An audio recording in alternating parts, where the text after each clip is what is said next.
Halo semuanya, terima kasih sudah nyasar ke video ini. Hari ini kita akan membuka pintu kecil yang sudah lama bikin penasaran banyak orang. Sebuah fenomena dari dunia hiburan yang awalnya cuma dianggap lucu, penuh warna cerah, dan cocok buat tontonan santai. Tapi lama-kelamaan justru meninggalkan rasa aneh di kepala penontonnya. Karena dari layar itulah kita sering menemukan adegan-adegan yang entah bagaimana muncul lagi di dunia nyata. Persis, detailnya pun sama. Seolah ada seseorang yang sudah melihat masa depan, lalu menyelipkan petunjuknya dalam bentuk komedi. Dan setiap kali sesuatu itu terjadi, orang cuma bisa bergumam, kayaknya ini pernah muncul di sebuah kartun. Di titik ini, semuanya akan mengarah pada satu nama, serial animasi yang paling lama tayang di Amerika Serikat. Serial yang warnanya kuning pucat. Serial yang dunia fiksinya terlalu mirip dengan dunia kita. Serial yang dikenal dengan satu nama, The Simpsons.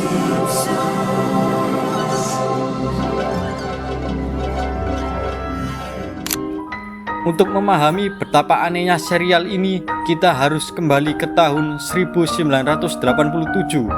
Seorang kartunis bernama Matt Groening duduk di ruang tunggu, mencoba menghindari kenyataan bahwa ia tidak punya ide.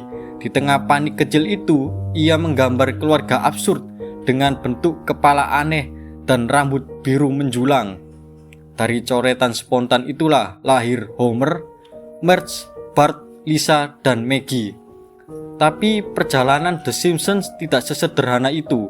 Ketika Matt Groening menciptakannya, ia bekerja bersama dua orang penting, James L. Brooks, sang produser visioner, dan Sam Simon, otak struktur cerita yang kelak membuat serial ini menjadi eksperimen sosial raksasa. Tahun 1989, The Simpsons resmi tayang di Fox. Waktu itu tidak ada yang membayangkan bahwa serial ini akan bertahan puluhan tahun, menjadi simbol budaya pop, dan secara misterius jadi peramal masa depan. Dalam serial ini, kita mengikuti kehidupan satu keluarga sederhana dari kota bernama Springfield. Homer Simpson, ayah buncit yang bekerja di pembangkit listrik nuklir, lebih sering malas dan ceroboh daripada bertanggung jawab. Marge Simpson, ibu rumah tangga dengan rambut biru dan kesabaran luar biasa. Bart Simpson, anak laki-laki nakal, pemberontak, dan selalu punya ide buruk. Lisa Simpson, anak perempuan jenius, pemain saksofon tapi sering merasa kesepian. Dan Maggie, bayi pendiam yang kadang melakukan hal-hal di luar logika bayi. Lalu ada lebih dari 300 karakter lain, seperti tetangga, penjaga minimarket, badut TV, polisi yang tidak kompeten, sampai miliarder tua yang menyeramkan. Mereka mengisi dunia Springfield yang kacau, tapi justru terasa begitu nyata. Apa yang membuat The Simpsons berbeda adalah cara mereka memotret kehidupan sosial Amerika. Semua yang terjadi di dunia nyata, seperti politik, korupsi, budaya pop, ekonomi, skandal, perang politik, semuanya jadi bahan satir. Dan dari sinilah segala keanehan itu berawal. Mari kita masuk ke bagian yang bikin serial ini jadi legenda. Ramalan-ramalan yang menjadi kenyataan. Yang paling terkenal tentu saja Donald Trump menjadi presiden Amerika Serikat. Tahun 2000, The Simpsons menayangkan episode di mana Trump turun dari eskalator, melambaikan tangan, dan mencalonkan diri sebagai presiden.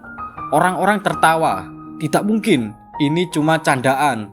16 tahun berlalu, adegan ini terjadi lagi di dunia nyata dengan detail yang hampir identik, bahkan angle kameranya pun mirip. Lalu ada episode tentang virus dari Asia yang menyebar ke seluruh dunia. Di dalam serial, warga Springfield panik, tenaga medis kewalahan, dan informasinya simpang siur. Tahun 2020, ketika pandemi COVID-19 meledak, banyak orang yang langsung mengingat episode itu. Ada juga prediksi tentang jam tangan pintar, video call, voting elektronik yang rusak, kemunculan AI, deepfake, robot pekerja.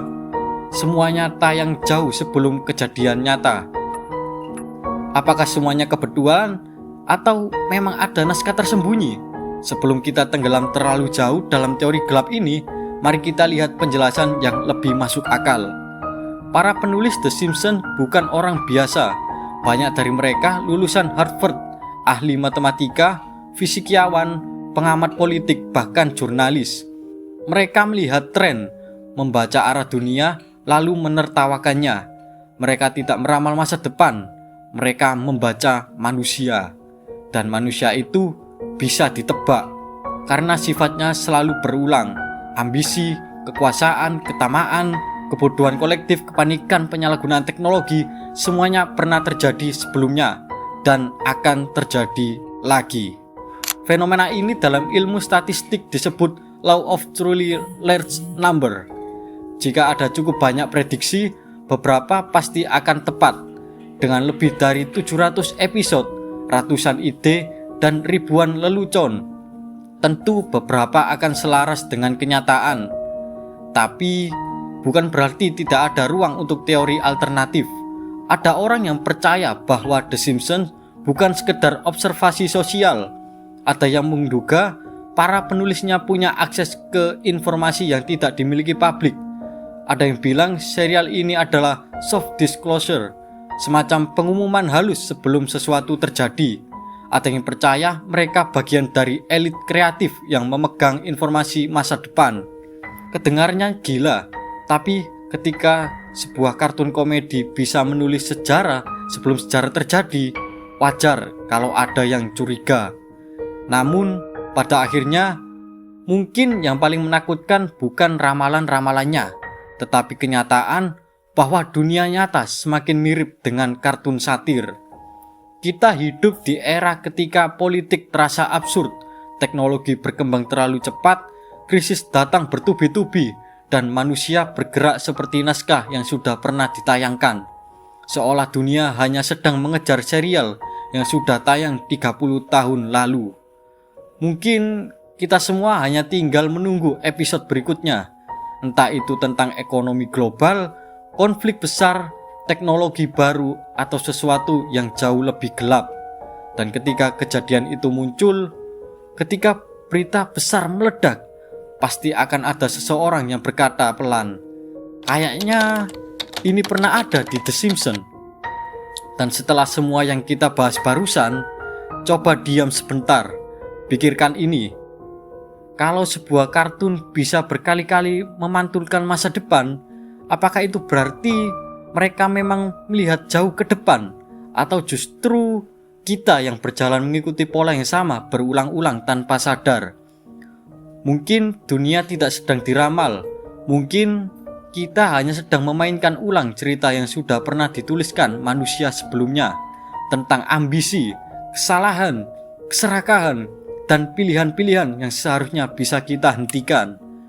Pertanyaannya sekarang, apakah kita akan terus menjadi penonton dari hidup kita sendiri, atau mulai menulis episode yang berbeda? Silakan direnungkan. Kadang jawaban paling penting lahir dari keheningan setelah cerita selesai.